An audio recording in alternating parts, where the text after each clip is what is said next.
Team India ప్రపంచ champion. కానీ England గడ్డపై మాత్రం ఎందుకు తడబడుతోంది? ఒక్క మ్యాచ్ కాదు, రెండూ కాదు, ఇప్పటికే సిరీస్ చేజారిపోయింది. అసలు టీమిండియాలో జరుగుతున్నది ఏమిటి? ఈ వీడియో చివరి వరకు చూస్తే మీ అభిప్రాయం కూడా మారిపోతుంది. మ్యాచ్లో ఏమైంది? భారత్ మొదట బ్యాటింగ్ చేసింది. టాప్ ఆర్డర్ మరోసారి త్వరగా కుప్పకూకూలింది. శ్రేయస్ అయ్యర్ పోరాడినా మిగతా బ్యాటర్లు పెద్ద స్కోర్ చేయలేకపోయారు.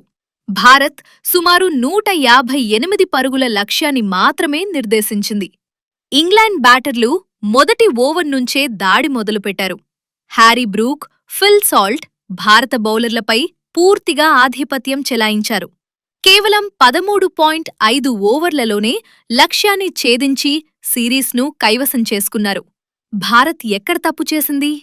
పవర్ ప్లేలో వికెట్లు కోల్పోవడం, మిడిల్ ఓవర్లలో స్ట్రైక్ రొటేషన్ లేకపోవడం, డెత్ ఓవర్లలో ఆశించిన పరుగులు రాకపోవడం, బౌలర్లు సరైన లెంత్లో బంతులు వేయలేకపోవడం, క్యాచ్లు, ఫీల్డింగ్లో కూడా ఒత్తిడి కనిపించడం.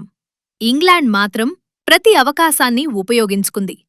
అభిమానులు ఎందుకు కోపంగా ఉన్నారు?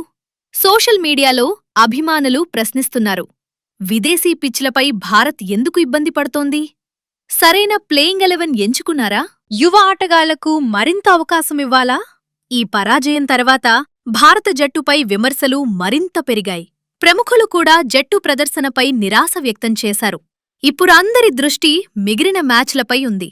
భారత్ కనీసం గౌరవప్రదమైన విజయంతో సిరీస్ను ముగిస్తుందా? లేక ఇంగ్లాండ్ పూర్తిగా ఆధిపత్యం కొనసాగిస్తుందా? మీ అభిప్రాయమేమిటి? కామెంట్లో చెప్పండి.